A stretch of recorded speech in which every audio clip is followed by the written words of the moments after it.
Buntag! So, ani ata karon sa Central Mindanao University. Aron i-explore ang ilahang conservation sa water, plants, ug uban pa. So, unsa pa may ginahulat? Ali na! Nakalaba mo, nga ang isa ka tao sa isa ka tuig ay nagasayang mag 1 trillion gallons of water? Saan man ni 1 trillion gallons of water? Kadaghan ba na nga sayang? Halak ka! Kay wa man gitarong og palong. Although, ang SAMU, tungod sa kadaghan sa students, nag-recycle kini og tubig. Mao na nga dili ka makusik-kusik og tubig. Dili sa CMU, grabe ang pagka-high biodiversity. Ayaw!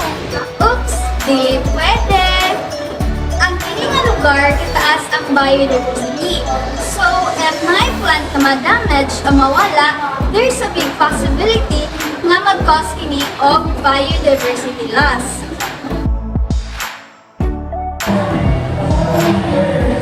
Hugaw no! So, ani ang mahitabo kung dili ta kabalo maghipo sa atong mga basura sa sakto nga labayanan. Dapat mahimo ta responsable. Dapat kita ang mahimong sinugdanan sa kahinlo o kahapsay sa atong palibot. At sa Mindanao University, nag-practice pod sa proper waste disposal na tilay-lahi nga sako na naay color coding para ma-maintain ang pag-segregate sa mga basura o ma-maintain ang kahinlo sa atong palibot.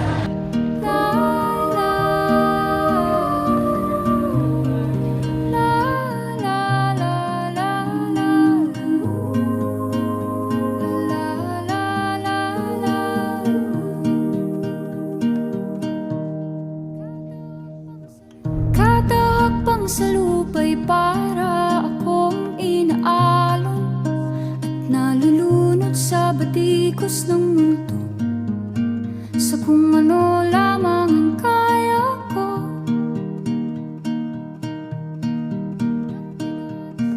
Bigang-biga na sa mga problemang di masolusyonan agad, parang wala nang bukas.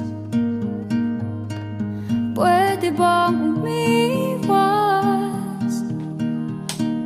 Hinahanap ang sarili, ngunit di nakakayanan sa ligaw na dinadaanan ko. Saan na to patungo? Saan ako patungo? Always remember, ang pag-preserve sa atong palibot dili lang sulod sa eskwelahan, kundi pati sa luwas. Sa panimalay o sa atong komunidad. Maura to. See you in our next vlog. Bye!